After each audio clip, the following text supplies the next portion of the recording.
pressure heavy, weigh a ton. Yeah.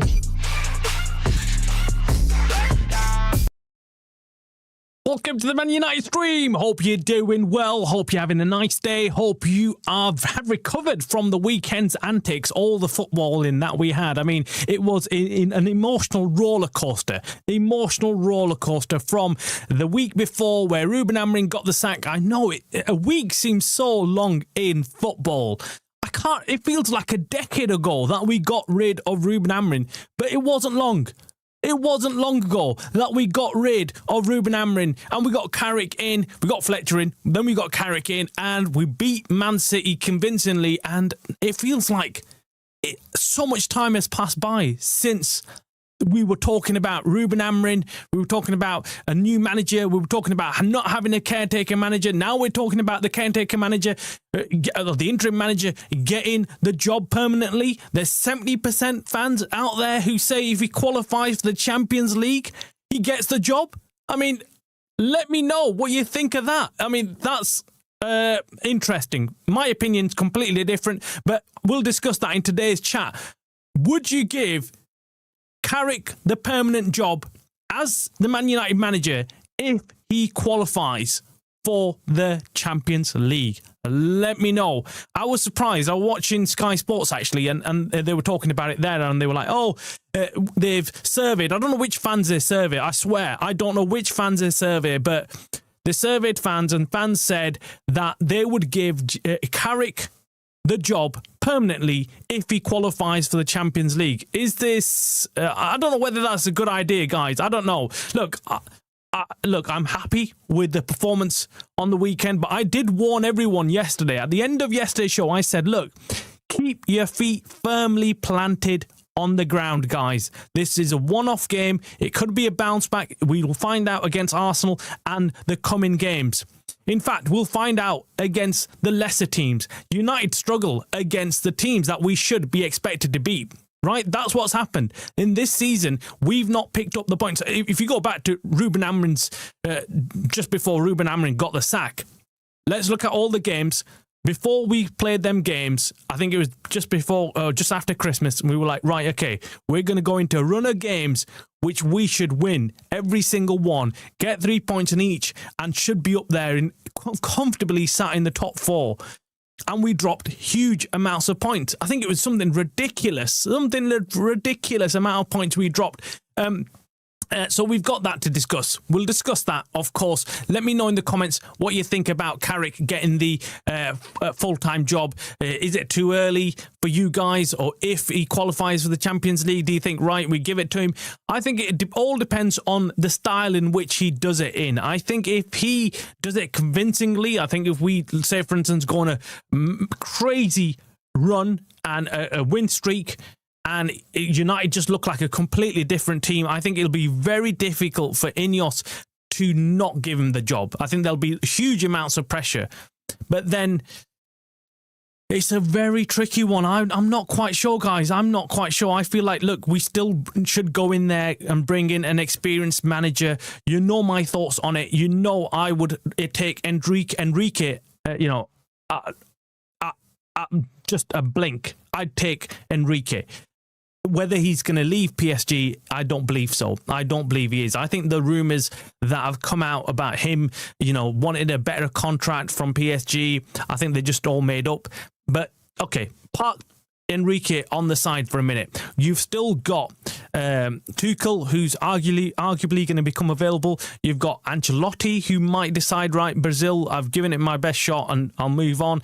And then you've got a few others in there as well. Eddie Howe apparently is at risk as well. I don't know why, but he's at risk at Newcastle. So lots of managers will be available in the summer. Do we take advantage of that, or do we just hang on to the manager that we've got in Michael Carrick?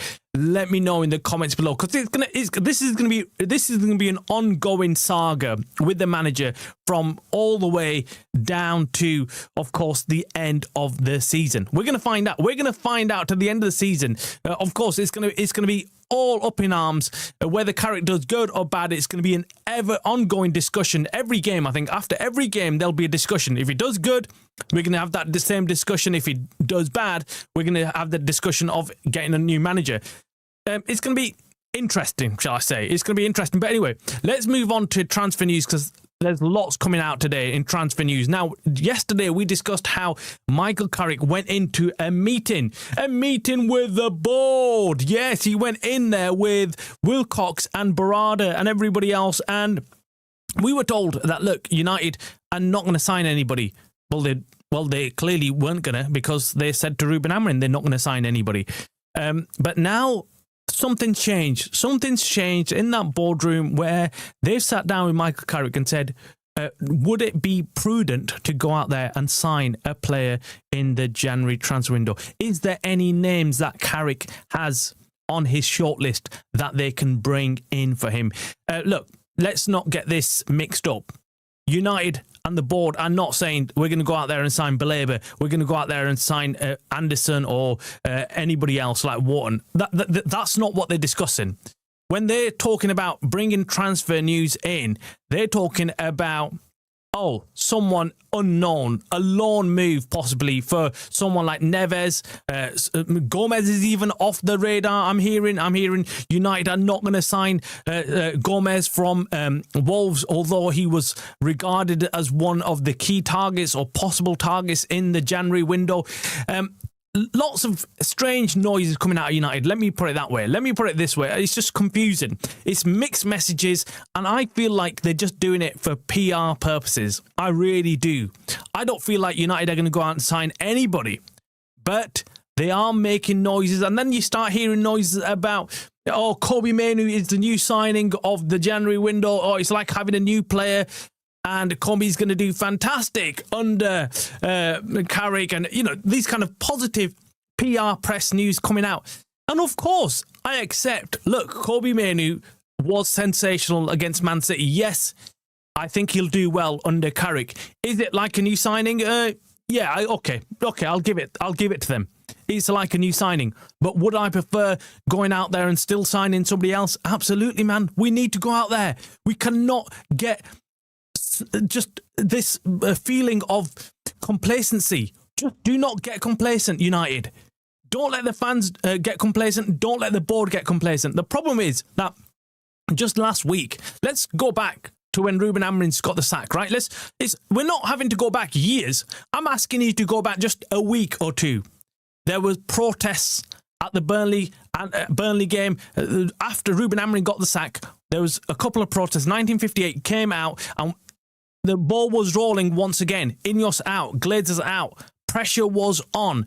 And then suddenly we start getting news about, we're going to go and make some signings. Come on, wake up, smell the coffee, guys. This is all a smokescreen. They love doing this to us. They love showing us somewhere.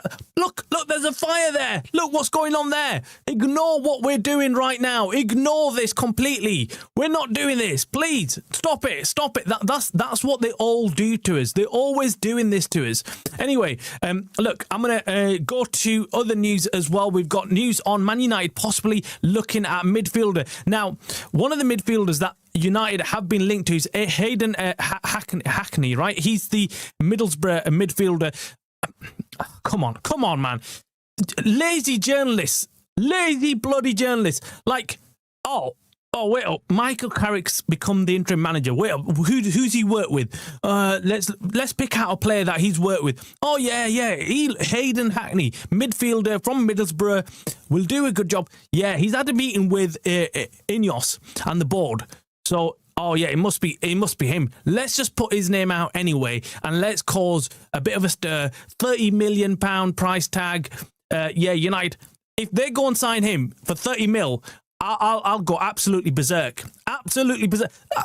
Do not do that. Look, Carrick has to have more sense. If this rumour is true. I hope it's completely false. I hope it's just made up by some doolally journalist sat there who's kind of doesn't know what to do. He's probably been told by his boss, right, go out there and get a bloody story. And he's just Googled it. right? He's Googled it and thought, right, do you know what? I'm gonna go and find out who's Carrick worked with. Midfielder Hackney seems like a decent guy. Boom. Let's go and get it. Let's go and spread the rumor that United are looking at him. I don't believe that's the case. I think he might have been mentioned in conversations, but he's certainly not someone that we should be spending that much money on. Just save your bloody money. I'm telling you right now, rather not sign anybody than go and sign him. We need players that can actually improve the team, right? We don't need utility players. United are not in that position right now. United need proven players to come in and actually make a difference. Players that can actually compete for that position in midfield. There's no point signing someone like Hackney and then sit him on the bench. Like, what's the point of that? What is the point of that? Look, under Carrick, I do believe Mainoo's going to have a sensational season, or what's remaining of it. I think he'll be very good. I think he's got incentive to play well. He's got to play well.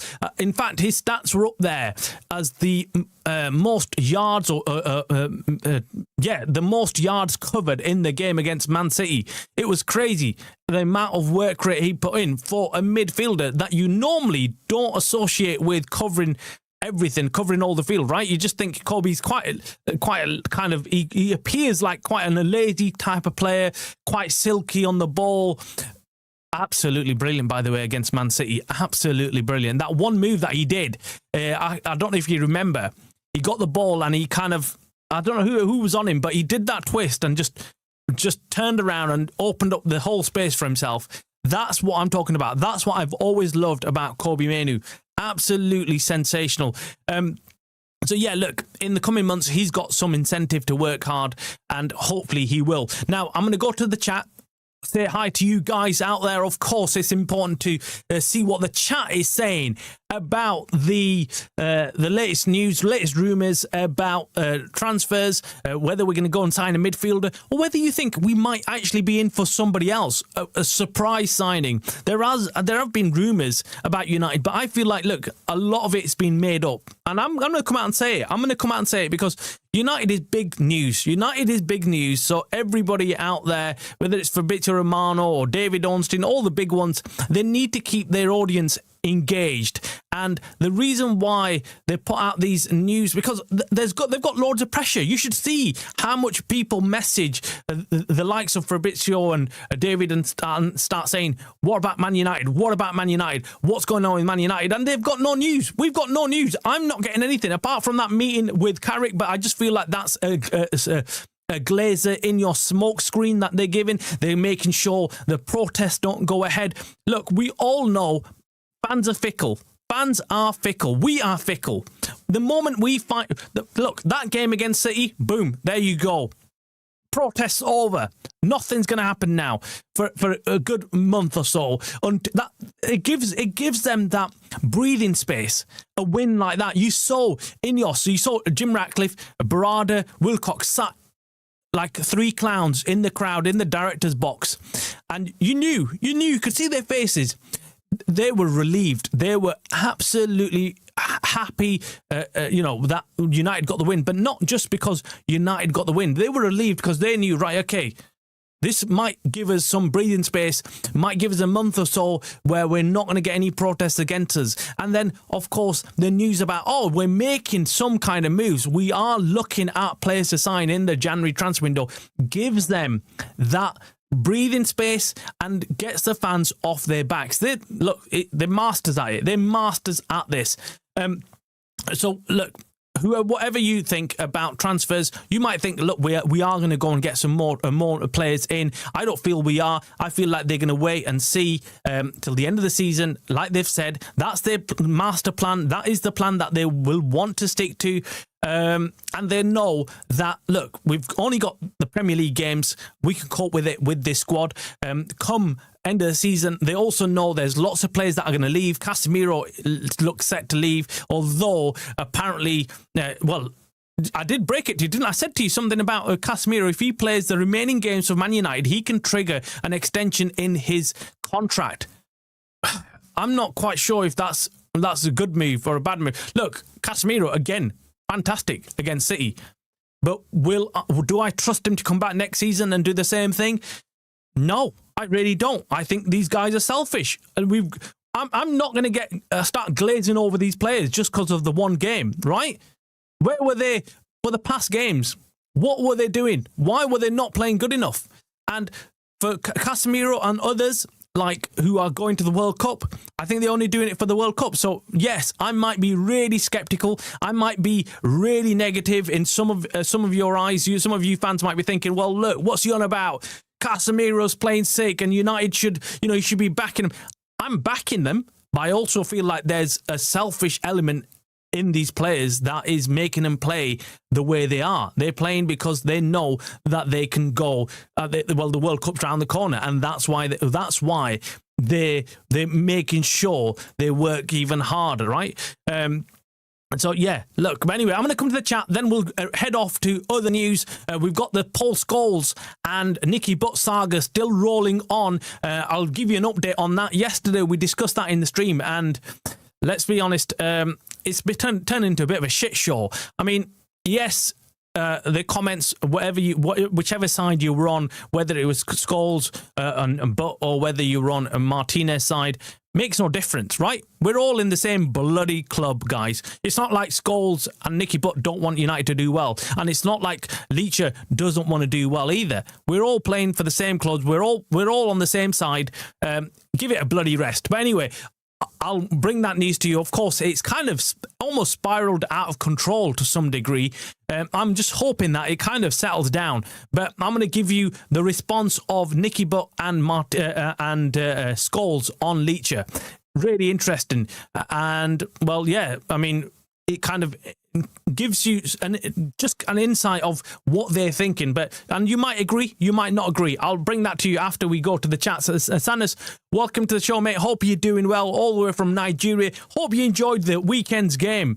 It was interesting. Let us know what you think about possible signings. What do you think about a midfielder coming in, or do you think it's just a bit of PR from Ineos? Travis, Neville, how you doing? We did it. Semenyo who? Exactly. Semenyo who? We've got... What? Jeremy Doku sleeps with a poster of Dogu above his bed. That's right, man. Do you know what? That's so funny, Neville. Do you know, I was thinking exactly the same thing this morning when I was looking at Dogu. Apparently, he actually, was it on social media? I can't remember, but I saw somewhere where it was saying that Dogu is the most improved or the current most informed player in the Premier League right now from all the teams, right? In the last 3-4 games. It doesn't surprise me. Does not surprise me, man. He has looked very good in them forward positions. I mean, he's like a bloody new player, right? And then I was thinking, Semenyo who? This is our new left winger, guys. This is our new all-round left winger. Can defend, can attack, and he actually looks like he knows what he's doing going forward now as well. Where my biggest criticism of Dogu has always been, I just feel like he's just not fully convinced and not 100% sure as what to do with the ball when he gets in them attacking positions. But wow, has he improved? Has he improved? Absolutely brilliant. Jim, welcome, mate. Hope you're doing well. And Neville says, this is the thing. If Carrick does it convincingly, then maybe, but this is what happened with Ollie. It absolutely could be a red herring, is it? Look, I want Carrick to do the best, and I'd love for watching more games like that we watched against City. I'd love for the rest of the season to be absolutely crazy. I just feel like sometimes, do you know when you got an incentive to work for something, you work harder, and then the moment you get that, so you get a 3-year deal or whatever, you kind of, there's certain people who don't stop, who carry on driving forward, no matter how comfortable they get it. But then there's lots of people and players and managers that the moment they get that big payday, they kind of take it back a little bit and be like, relax. I've got what I needed.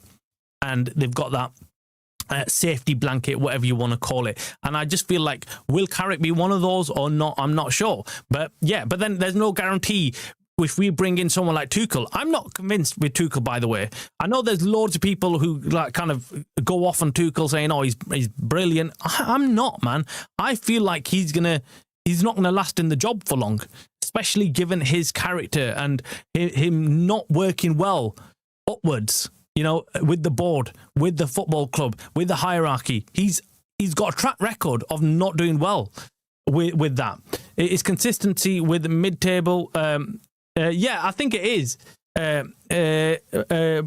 Bloody keyboard playing up. Sorry, I just think it would be the same mistake as Ollie potentially. Yeah, you know, I'm not being negative here. By the way, when I'm looking at it, I'm just trying to protect the manager, the legend, the ex-United player, the players of United, just United as a whole. I don't want to go into like a good time and then turn it into a shit time, right? I just want it to be right. Okay, we've said we're going to give it to the end of the season. You know the clear lines there. We know that as well. Let's go to the end of the season, and that's it. That's it. No matter what happens, unless something absolutely crazy happens where we go on a unbeaten run and we're winning everyone like 3-4-0 and just putting in performances like we did against City, then obviously we have to come back and think, right, okay, we have to give him the job. But if it's like, you know, a steady Eddie kind of job and he does well, we get into the Champions League, I still feel like we still say, right, okay, thank you very much, Carrick. You live to see another day. So yeah, go off, go and learn some more. Let us go and get a permanent manager. And who knows, in the future, at least you get to keep everything, all your credit in the bank. You don't lose anything. And that's Carrick. And I'm looking at it that way.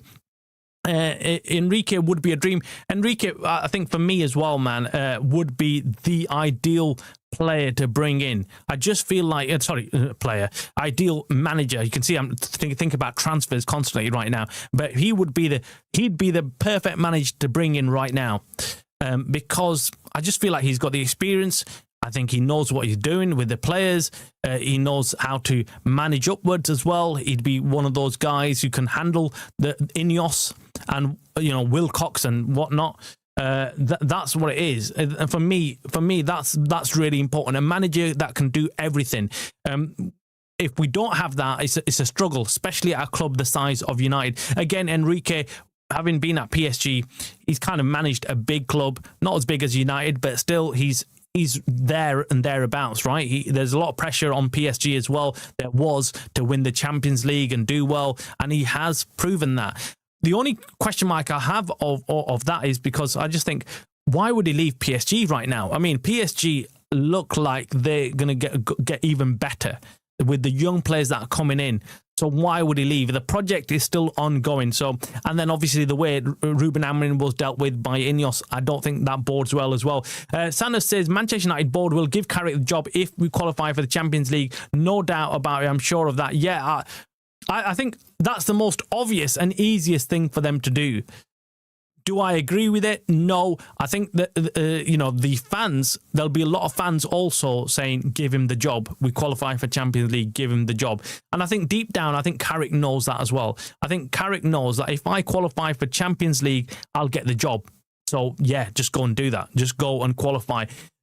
Please give us some news about potential midfielder. At least I've been so worried about the owners. We're going to use the result as an excuse. We can't have only 3 midfielders on. Yeah. For me, it makes sense to go and get a backup. It makes sense. And I know what they're going to be thinking. I know what the board and Ineos are going to be saying to Carrick is that you've got Ugarte there and you've got Fletcher there. So you've got some cover if things go totally pear-shaped and we need a midfielder. I think that's what they're going to be saying. They're going to say, look, you've got 17 games, or 16 now. Just carry on. Surely you can do it with the squad that you've got. And I think Carrick will be hard pushed to say, no, I need more players. No, I need a better midfielder. 3 midfielders is wild when one can't play a full 90 minutes and one is Ugarte. Alone would be fine. I'm glad we're not looking at Gomez. Never saw that one as anything less than a Hail Mary. Yeah, look, for me, I've said it, Neville. I've been saying it for this week. Last week, actually, I've been saying it. Look, just go out there and get a loan. Get a loan, bring him in, and just till the end of the season. And there'll be plenty of players available right now that we can bring in that can give Carrick some options. I'm not saying, look, you're going to bring in a top loan move and midfielder that can start for United, but I'm saying that if Casemiro does get injured, if Casemiro is not capable of playing week in, week out, and he gets tired near the latter stages of the season, then at least you've got an option. At least you've got a decent option. Ugarte, there's question marks over him. Apparently Ajax are looking at him, looking to make a move, but what I'm hearing from United is that no one's coming in, but certainly no one's going out. That's for definite. I mean, there might be a last-minute loan move for a midfielder coming in, but there's definitely no one leaving. Even Zertsky is said that rumours are that, look, Zertsky's not going anywhere in January, that they're going to hold on to him till the summer, and then they might sell him then because they feel like they're going to get a better price for Zertsky in the summer than they are in the January transfer window. Under no circumstances would I give Carrick the job. He could win the league, and I still wouldn't give him the job. There are too many quality managers out there this summer. Yeah, I agree. I think this summer is really unique. It's unique because when you start looking around, there's question marks over Enrique. Again, I don't know. I feel like he's not going to leave, but if he does, if he's available in the summer, like what? Like Tuchel's definitely available come end of the World Cup. Ancelotti, question mark, he could be available. There's a few others from the Bundesliga as well available or will be available. Klopp as well is still around. I know it's controversial, but Klopp is still there. Klopp's still there. There's also Eddie Howe, possibly might get the sack. There's lots and lots of top quality managers out there right now. So, and this is unique. It's unique. You never look around and you don't look and think, right, okay, do you know what? There's loads of managers available right now in the current the current market. It's really odd. It's really odd. And the fact that there's other clubs now also gonna sack their managers. Let's be honest. Pep might leave, so that might be Man City needing a manager. Also, Liverpool, Slot's going to go. I'm hearing Slot's going to get the sack within the week or two, if that's the case. I mean, these are from Liverpool sources, by the way. I'm not just kind of speaking to Man United fans who are like saying, yeah, let's get rid of Slot and stuff. But I'm hearing from sources close to Liverpool that Slot is on absolute thin ice. I mean, he's been held by a thin thread, holding on to what he's doing at Liverpool because the hierarchy are not impressed with what's going on there. And every time you think he's gonna do well, he wins a game, and then boom, they're back to square one again. He has got no excuses. Yes, he can argue that his defense is not good enough, but even then, that Liverpool team, the fall off has been huge. So yes, of course, Liverpool, the only reason why they've not got rid of him is because they're waiting to see who they can bring in. They don't want to do a United job where they sack Ruben Amorim and then they're having to bring in a caretaker manager or interim manager. So they're hoping that things can turn around somewhat and they can just see it out to the end of the season and sack him then and go and bring in another manager. Oh yeah, Alonso is also available. Again, not someone that I'm saying, look, he's what United need to be looking at, but I feel like that he is someone that we should still have on our radar. That's all I'm saying. Sneaky bastards are going to recall Harry Amas and try unveil him as a new signing. City have already signed two of the best players in the league, Semenyo and Gui. They're getting away from us. Look, that's always going to be the case, man. With Ineos, they're going to try and kind of sugarcoat everything. They're going to try and tell us they're making moves when we clearly can compare ourselves to City. We can look over and say, City are sitting above us right now. Yes, we won them, but this is the team that have got Semenyo and now brought another centre-back. Although, let's be honest, when I was looking at their centre-back pairing against us, I was thinking, shit, this team City teams needs a better defence. I'm going to stop chiming in. My keyboard keeps jumping. Found 3 quality cheap midfielders from solid teams and that we can get under a 5 mil. How's he able to find this and not our hierarchy? Yeah, look, do you know what? There's loads of people that can just go out there and we can name all the players that we could bring in quite easily. I just find it astonishing that United can't get this shit together and say, right, okay, let's just go out and get one of the midfielders. Travis, this is why Glazers will never leave, because fans will never unite. Memories of Goldfish, 3 seconds. Yep. Glazers laughing only takes a win against a City. Everything forgotten. Yep, that's it, man. We are really quick as a fan base to forget what the agenda is. I mean, it's really difficult to remind everybody. Just a week ago, we wanted Ineos out. Do not forget that. Do not forget that this is short term. This is short term. This is glazing over the real problem beneath us. What is going on in the foundations of this club behind closed doors is where the problem lies. Yes, Carrick can fix some things of it, but trust me, without money, we're not going to fix anything, because we're competing against other teams out there, like we just mentioned, City, who've got shitloads of money, and they can throw money at the problem. And it does. Unfortunately, I'm going to have to break it to you. It does resolve most of your problems. 90% of the problems in football are resolved by money. And no one can tell you differently. You've seen how Real Madrid, Barcelona, Bayern Munich, PSG, Chelsea, City, Arsenal, how have they found success? Through money. Through going out there and buying the right players. Arsenal, they went and bought Declan Rice. At that time, I was sat there thinking, flipping it, that's a lot of money. That's a lot of money for Declan Rice. But now, would you argue against that being a lot of money? Absolutely not. I can't see anybody who watches Declan Rice say that that was overpriced transfer. You take him straight away. So yeah, money is very important.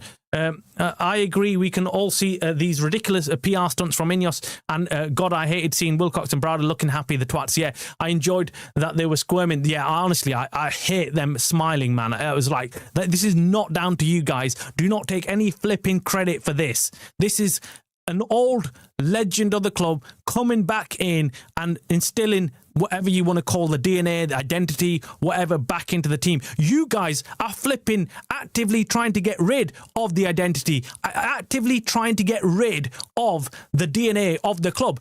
I don't like referring to it in that way, to be honest with you. I don't like referring to it as the DNA, identity. It's just United. It's just Man United. What we're all used to. So shut up and get the hell out of our flipping club. You're not doing anything to improve this club. You're just making things worse. You make things worse, and you're never gonna learn. You're never gonna learn. You just seem to gaslight all Man United fans. Scholes reacted like a petulant child. That was the first time Martinez had started a game with Haaland, so they were going off. No evidence. Scholes could have been a bigger man. Reacted like a child. I'm going to come to that in a minute. I will come to that. I've got the response as well that he put. Big up, Travis. What's the latest on ownership? I'm tired of spin transfer. Yeah, well, Abraham, You've hit the nail on the head, man. We still need to carry on with these protests. We still need to keep the pressure on Ineos. Do not let off on the Glazers and Ineos. The debt's still there. We've still got issues. Yes, do not let this season get you thinking, right, okay, Carrick's in and we can't criticise the ownership. Two different things. Ownership, different, and the club and the players are different. We need to call out the ones that are screwing us up.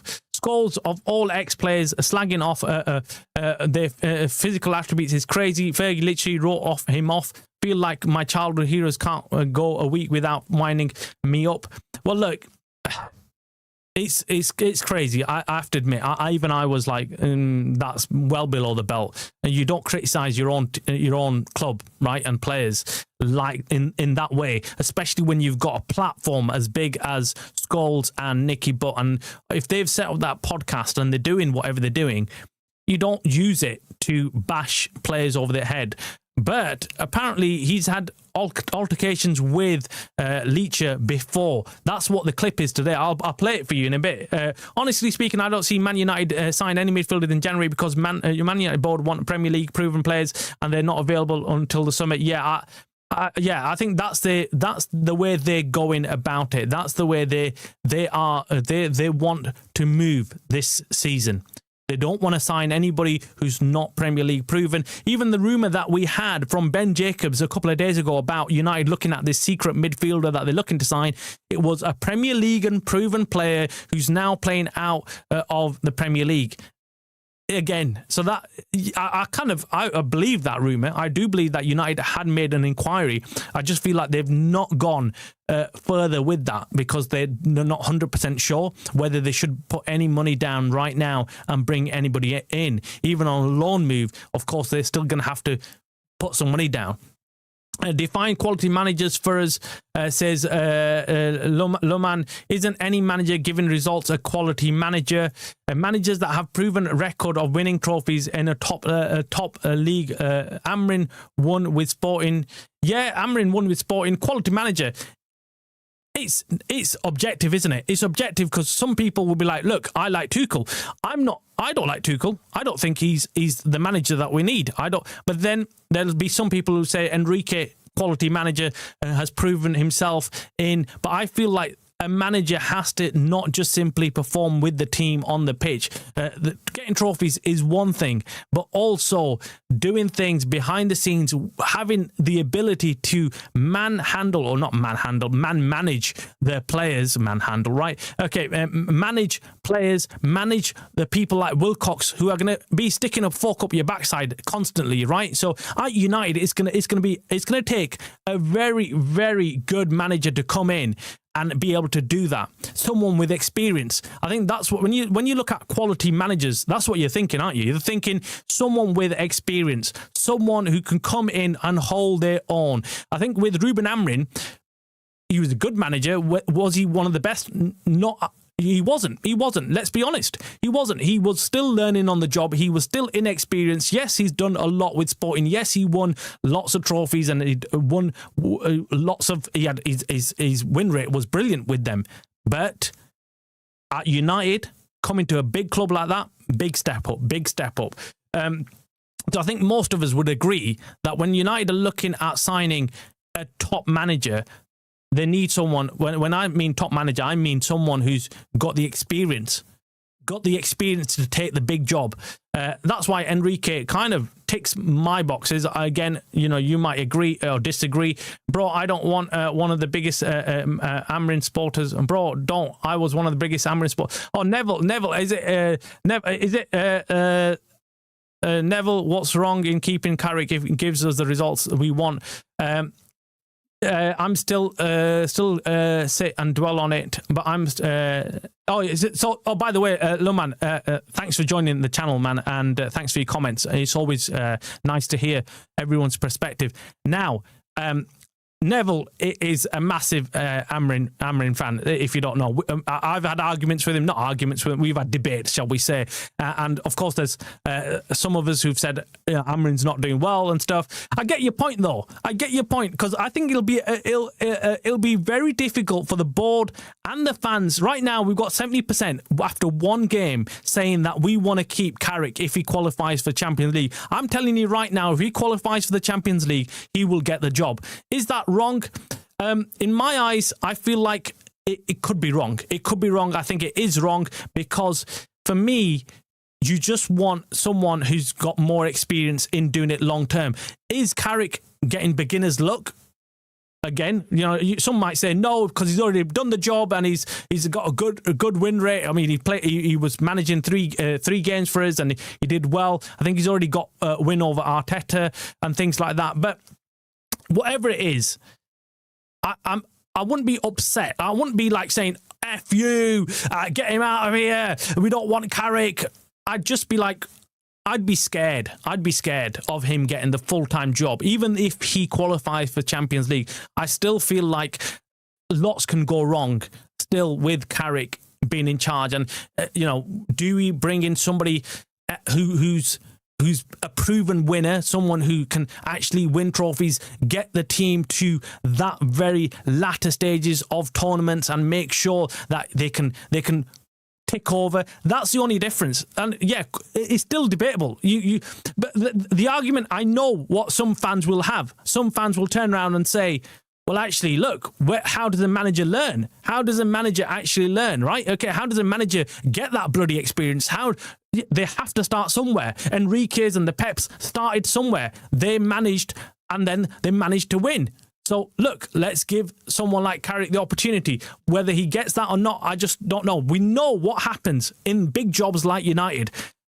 The tide turns really quickly on you, man. It's like literally 1 minute you could be the fans' favourite, the press's favourite, and then suddenly when the British media come after you, oh shit, do they come after you, right? They will drag you down and they will change everyone's opinion about you, and suddenly you're not sitting pretty anymore.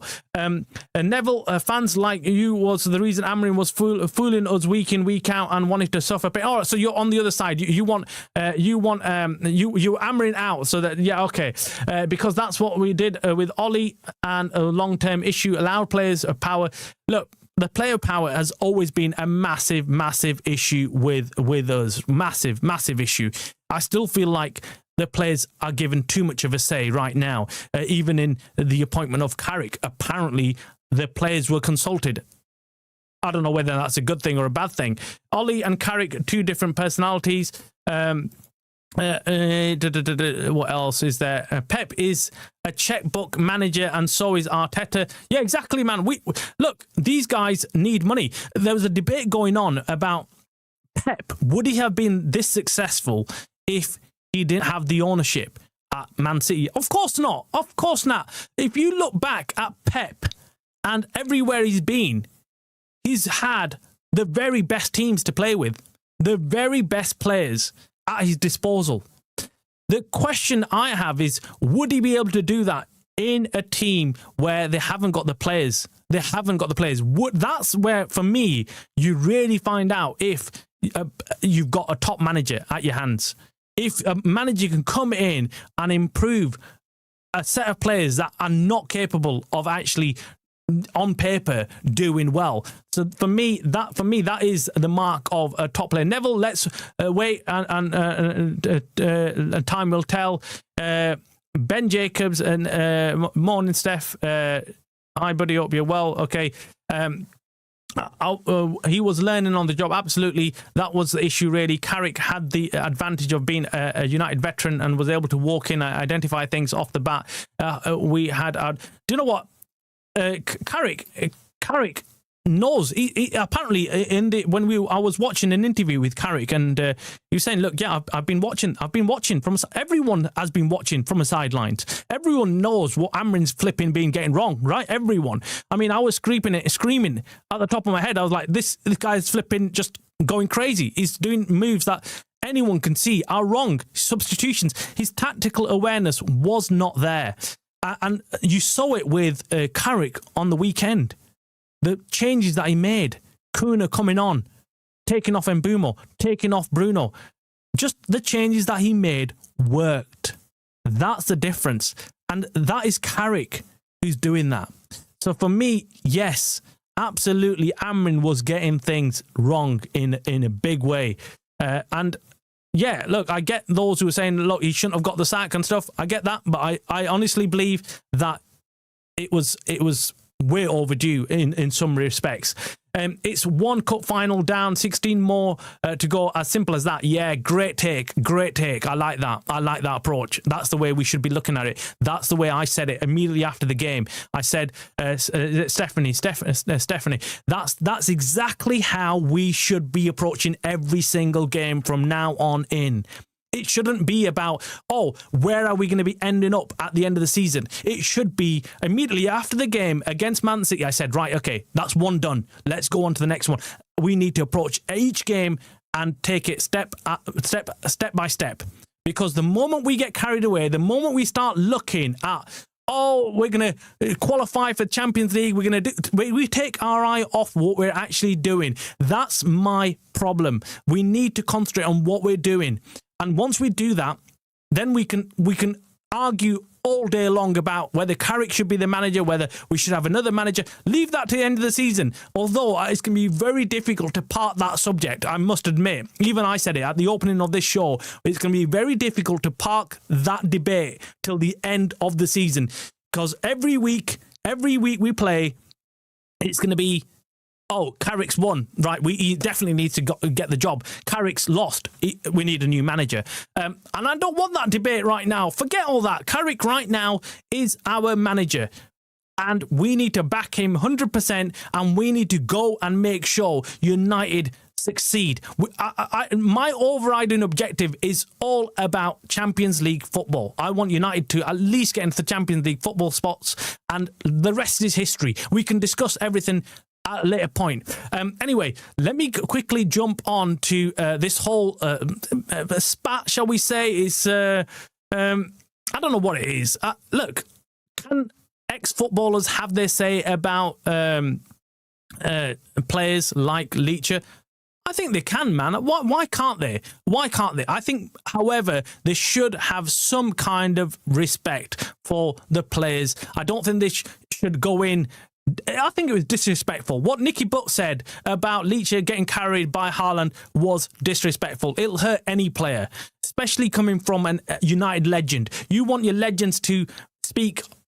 I'm not saying highly of you, but you don't want them to kind of disrespect you in that way. It would hurt. And this is what they were saying. Let me give you a response. Let me show you the response that we had from them.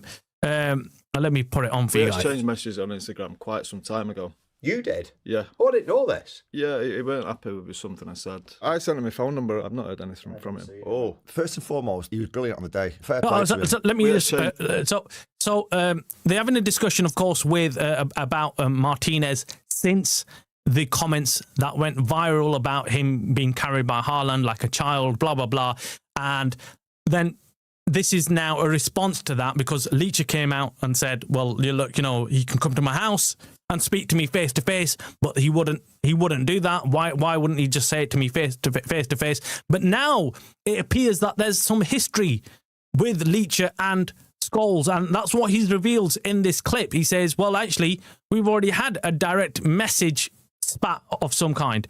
We exchanged messages on Instagram quite some time ago. You did? Yeah. Oh, I didn't know this. Yeah, he weren't happy with something I said. I sent him my phone number. I've not heard anything from him. Oh. First and foremost, he was brilliant on the day. Fair play to him. He's gone out and he's gone man-to-man against probably the best centre-forward in the world. And he was brilliant. It's tongue-in-cheek. It's fucking obvious that. Yeah. It's figure of speech. Yeah, Man United, probably the biggest club in the world. At some point, as we did as players, hell. you are going to take some criticism. That's fair. That's fair. Imagine being 18-year-old kids and having someone as big and as massive as Alan Hansen saying what he said about us.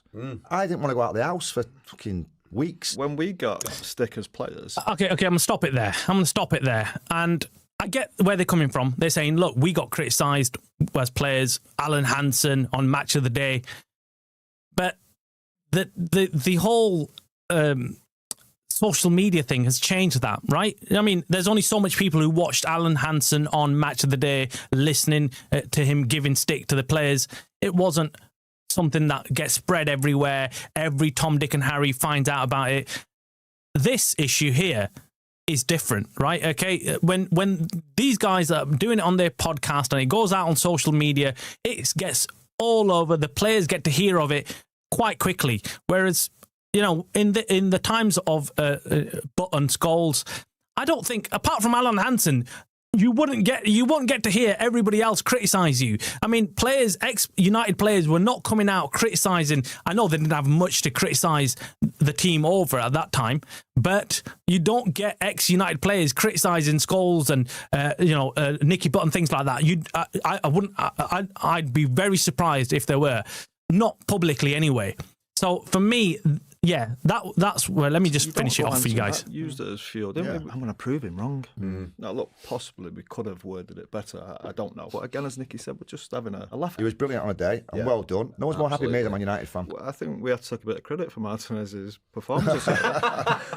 Hey, you are welcome, Martinez. All right, so look, he's saying, look, we've got to take credit for Martinez's performance because he wouldn't have played that good if we hadn't criticised him.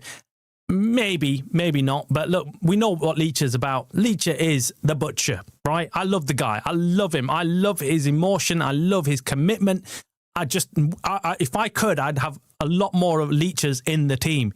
Because, yeah, that's what the Premier League is like. If you want to win the Premier League, you need more Leachers, man. You need players out there who would put their life on the line for the team. That's what you want. So, look, whatever you land on the debate, whether you're on the side of the legends or whether you think they're right, I know lots of us agree that, look, they've got a place in history, but yes, they shouldn't really be coming out and criticising the players in such a way directly. I mean, look, yeah, if he's got his Instagram, yeah, have that word with him directly. Message him and say to him, right, look, Leacher, you're not doing this right, you're not doing that right. But you don't need to come out and publicly say it unless he's doing something really badly wrong. Leach has just come back from flipping injury, guys. He's just come back from injury. And I don't see where this is coming from, because for me, Leach is not the problem in this team. He's never has been. He's a fantastic centre-back for us. Fantastic. So I really did not understand where this criticism was coming from, or whether they were just having a laugh with saying Haaland's so good that he could do that, or they kind of glazing over Haaland. Either way, I think it was a little bit disrespectful, and I hope this is the end of it. I hope it is the end of it, and we can just move on. We've got bigger problems at the club than legends calling out Leacher and Leacher going back. Forget all that. We've got Ineos to cook. We need to cook these flipping owners. We need to get these guys out. We need to back Carrick. We need to go again. We need to qualify for Champions League. It's massive things, massive tasks in hand. We can't cry over these little things going on right now. Without Leacher, we lost 2 cup finals, 2023 FA Cup and 2025 Europa Cup. Thank you very much. Thank you. Exactly. This is it. For me, it's a no-brainer. No-brainer. I mean, you cannot criticise one of our best players and think that you're not going to get a reaction from the fans or elsewhere. Just silly. But anyway, guys, I'm going to leave it there. We've almost reached the hour mark. I want to say a huge thank you, first of all, to the mods. Of course, I want to say a huge thank you to everybody else who's jumped on today. Stephanie, Luman, who else has been on in the chat, man? In the chat. Let me go back. Wow, there's lots of chats, man. Everyone's been having a right jolly time in there. Abraham as well, Jim, of course, and Neville. Welcome back. Sanas as well. Guys, I'm excited. I don't care what's going on right now, but I'm excited for the game on the weekend. I can't wait. I said to you after the City game, I said, I want to see the Arsenal game tomorrow. If I could, I would watch it again. Love United, the way we played. And if we can carry on with Carrick like that, I mean, it's going to be hard. It's going to be hard to say no to this kind of football, because every time I've watched the game over 3 times now. I know it sounds crazy, sounds boring, but I've gone, not the full game, but extended highlights. I've gone and watched 3 times, guys, because every time I'm watching it, I get goosebumps. Every time I watch the goals and watch the reactions, I love it. Because how long has it been since we've seen that kind of football being played at Old Trafford by this team? It was sensational. And I just can't get enough of it. And we go again. The big test will be against Arsenal. Of course, they're going to be licking their wounds. They've dropped 2 points against Nottingham Forest. But can we repeat it? If we can, I mean, can you imagine everybody absolutely going crazy? Because I can imagine we're going to be on cloud 9 if we can win against Arsenal or just get some kind of result. But it's possible. It is possible, because we actually outplayed them in the first game of the season. I was there, watched them at Old Trafford. If it wasn't for Bendia, we would have might have had a chance of actually winning. If it wasn't for our poor finishing, we could have actually won against Arsenal. So they will be scared, guys. Do not think that they're going to be walking into this game thinking, oh yeah, we can actually quite easily cook this team. They're going to have problems. Anyway, make sure you hit the like, make sure you subscribe before you leave, and I'll see you maybe tonight, but most likely tomorrow morning at 11 a.m. like always, with hopefully some transfer news. Maybe we get a signing. Take care. Thank